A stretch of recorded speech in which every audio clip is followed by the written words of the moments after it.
full instructions on how to do it. Next off is the microphone.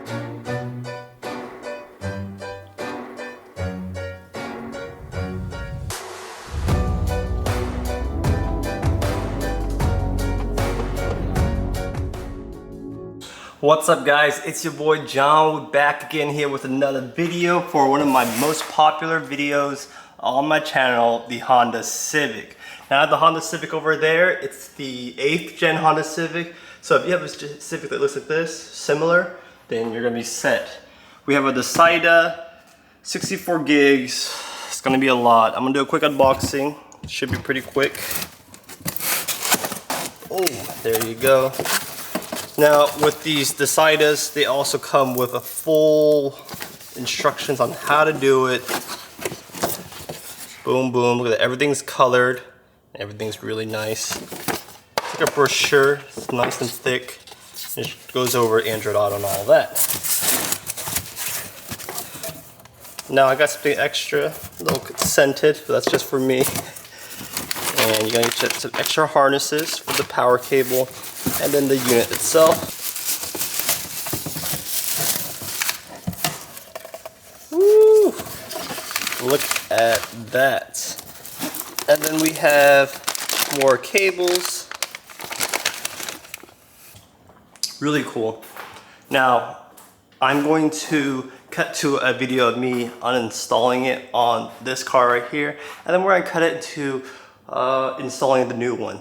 So let's go rewind back time on when I first uninstalled this one. So let's take it apart and move on from there. Okay. Turn it on. Don't turn the car on, but have it on position, and then move this to. We're gonna have to move all this out. So let's put this into first gear. Make sure it's on the e-brake. No, have it on e-brake, okay. And just shift it into gear. To one. Then you can turn it off. Make sure, yeah, we're good. So this will give us clearance when we're removing it. You can turn off your car now. You can take it out. Wait, what happened? Oh, you can't take it out. Press the brakes. It might not make you. It might not let you take it out. No. Okay, just leave it like that. Okay. All right, so there's a little panel right here. I don't know if you guys can see that. There's little 2 notches you can little pick at right here. We're gonna use this plastic tool, so it'll prevent damaging the thing itself. When you open like this, it just pops right out. I like using a little. I just like using my wrist to twist. That way, I'm not damaging anything. And this is gonna reveal 2 8mm bolts. The bolts are faced this way, and that's what holds this plastic trim in. So here's a little bolt right here. You can see there's a little washer and an 8. So it is an 8. The only thing is it's really an awkward position. So I use this little tool. So you don't need this tool, but we use this tool to basically grab on to the spot right here. Beep, but we pretty much have to just remove these panel pieces and remove the whole top. And to do that, make sure there's no coins in here, and you should be able to just pull. You can either use your hand to pull,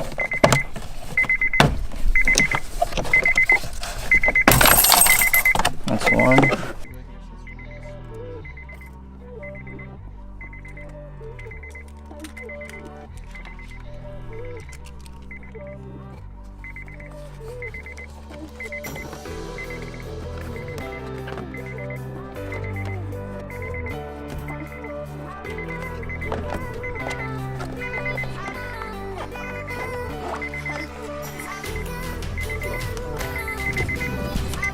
Heavy. Whole thing is out. So we have that out. Try to get the angle here. So we're gonna pretty much remove all these plugs for the HVAC system, hazard buttons. If you aren't sure where it goes, I highly recommend taking a picture of it.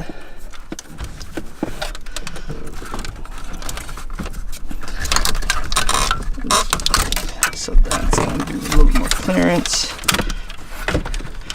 Okay, but be very careful, especially like right this part. So plastic on plastic, it does wear a little bit, but metal on plastic, that's going to do some damage. So be careful with the metal bracket. Do you have that towel? Let me grab it. I just want to have it set on your shift knob. You can use it to prevent it from scratching too. Yeah, just place it like right here. Yeah, just place it like right here. Okay, that way. Have it rest on that.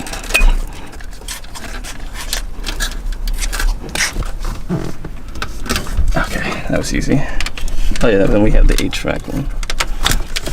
So there you go. We have the head unit out. It's pretty heavy, but we still need to transfer the HVAC systems. So we're gonna unscrew these 4 bolts. The hazard has 2 bolts. The passenger airbag light is another 2 bolts. And then the fans are actually another 3 bolts. So we're gonna unscrew that. And yeah, we'll do that right now.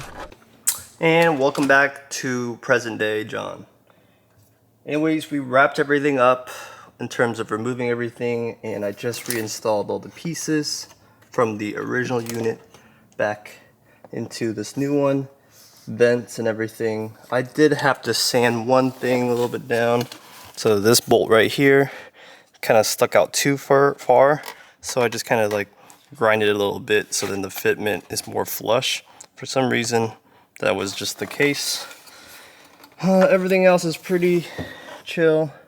The passenger air light I just have kind of chilling inside here because there's no spot for it anymore.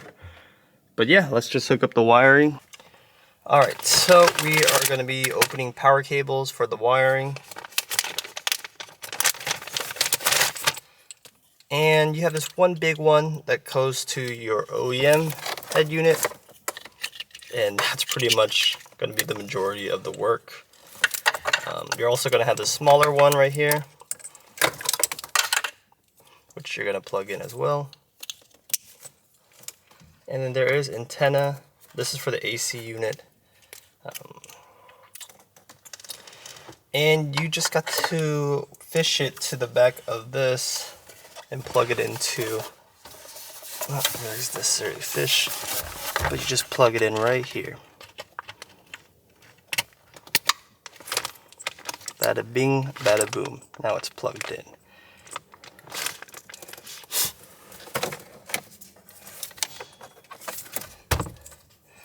Then you also have this antenna one right here. I'm gonna plug in the antenna. The antenna is usually the shortest, so that's why I try to do it last. But I wanted to show you guys how it looks. So let's plug in the antenna. Oh, now there's not a lot of give. And you want to plug that antenna right here. Now there's a bunch of other accessories you haven't plugged in, but these are the main ones that can get you basically get going. So I'm going to plug it in and just roughly put it in and test it.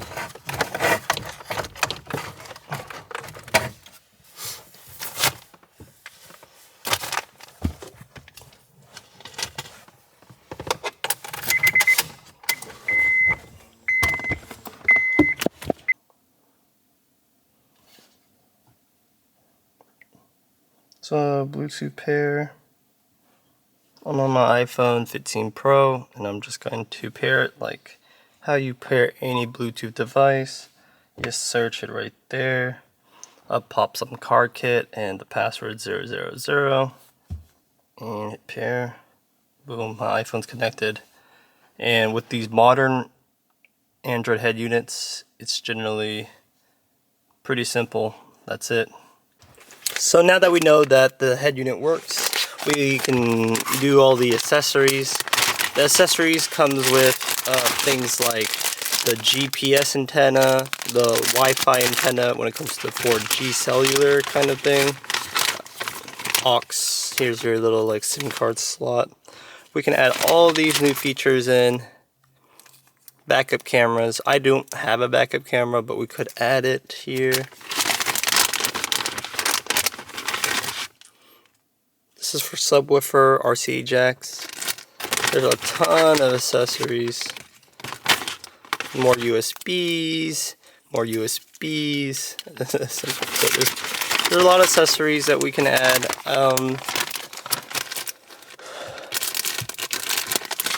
But let's do the GPS antenna, because that's useful to have. It's gonna be this little baggie right here, and you can route it all the way on like the top, but honestly, from my experience, because I use CarPlay a lot, and when I need to use like these built-in GPS units, I just put it right here on the top. I just taped it there, and that's generally good enough. So I just have it taped right there. Next off, we have the 4G antenna. I'm not going to use that, but it's in the bag. It's shaped like this. And that's if you want to use the cellular.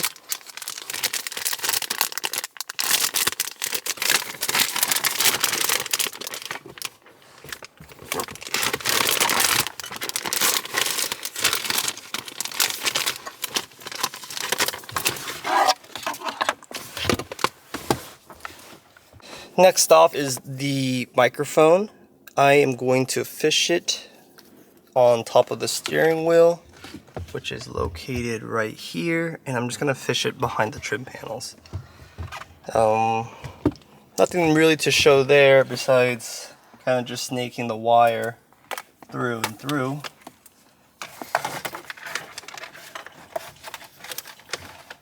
So that's what I'm gonna do. I'm just gonna snake the wire. Or people say fish the wire.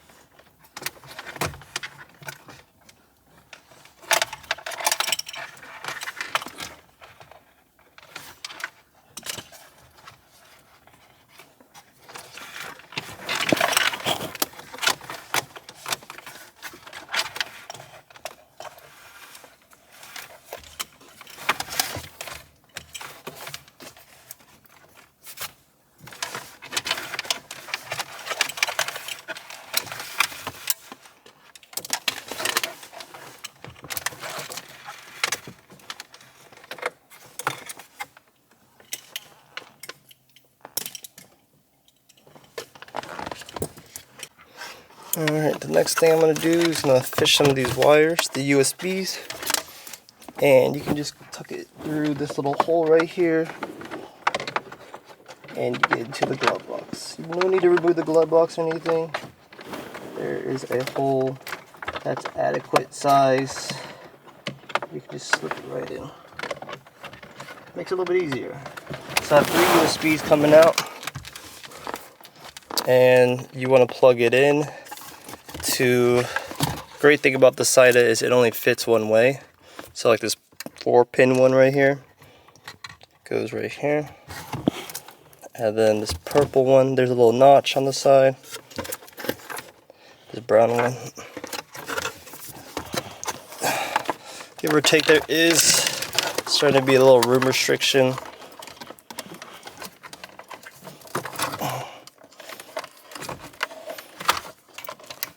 You just have to plug it in. I forgot to mention, you have to grab these white clips from your OEM unit and transfer it to the new one. To pop them out, see if I can get you guys propped down a little bit.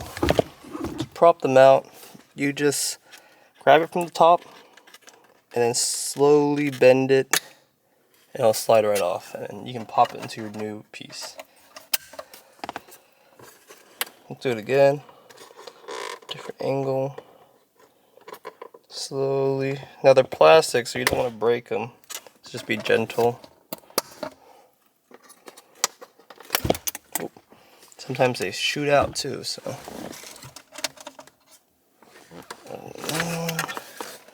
Yep, that way you'll have that really good fitment. Just fish all back in.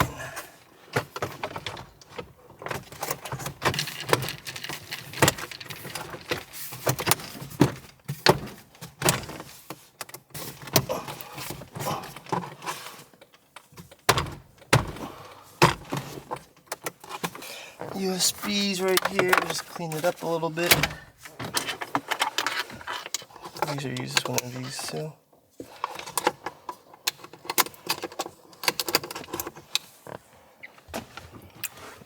And ta-da, it works. This is the new UI. It's actually pretty brilliant. Screen's insanely bright. Look at that brightness. Alright, so here is the UI in all of its glory. I insanely think this is one of the best UIs for an Android head unit. It's simple, clean, it's not cluttered. You have your little widgets on the side, which I like. And the screen is so bright and vibrant. In person, it looks great. I need to lower it a little bit on my camera. There you go, so hopefully you guys can see that a little bit better. Let me turn this off. A little dome light. But yeah, here it is. You have a bunch of stuff. All these little applications that's very similar to what you would find in a tablet. But there's also car-specific stuff like the wheel. This car doesn't have steering wheel controls or anything, but you can add that if you wanted to. The amplifier, all that goodness, radio. There's some Facebooks, some Waves and stuff like that. It has the built-in navigation as well. CarPlay. So here's CarPlay. It looks amazing. Go through what I listen to and whatnot. Android Auto, I don't have that connected. I don't know exactly what this is. Oh, so it looks like some kind of screen mirroring. If you're into that, you can screen mirror. Let's go through the settings. Again, very similar. Alright, so this is the settings. Let's go to, there's network, which was something you, basically internet connection, Bluetooth, car, enable CarPlay, LED settings. Now this would determine when you have your headlights on what color these things are right here. And you can change it to red, green, white. I think we'll just keep it to white because a lot of the Civic stuff is like white. Steering wheel controls. No steering wheel controls on this car, but you could add it.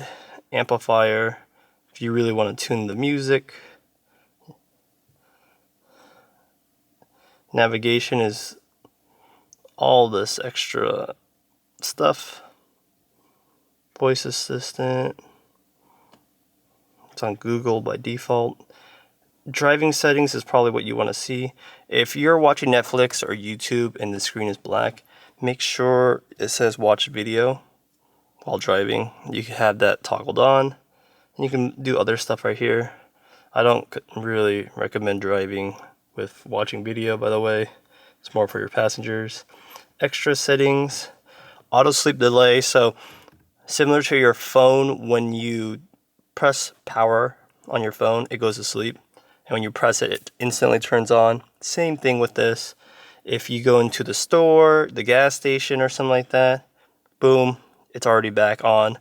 If you go to the grocery shop and you spend 20 minutes, you go back to your car, instantly it turns back on. And you can set this to 30 seconds, 1 minute, or 5 minutes, 1 hour. I just have it on auto. It does a good job on auto to just kind of handle its business. If you have a really weak battery, then just have it like 1 minute or something like that.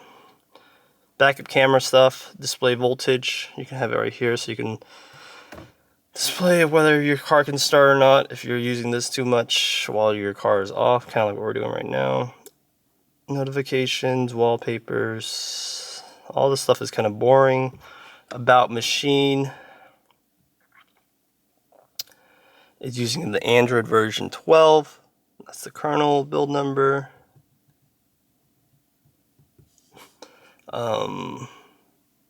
There's like quad core, octa core, I'm guessing. This is the Snapdragon, but it uses the A73, 2 gigahertz quad, and then another quad core, A53, more efficiency cores. And then it has 6 gigs of RAM, which is a lot. For a head unit like this, you're not going to ever have any slowdowns. This thing is buttery smooth, and the screen is just absolutely beautiful. Whew. Again, for most, this is my cousin's car that I did it for him.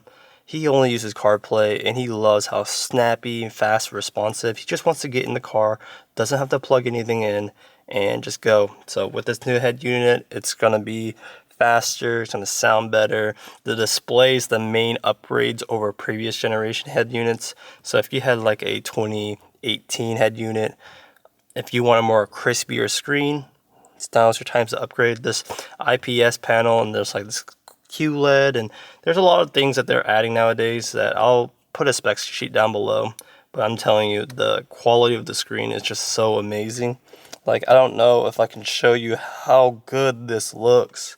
I mean, you got the calculator screen in the back over there, but this is just so, it looks like 2000, like 1080p, like shrunk down to such a small screen, making it look absolutely amazing.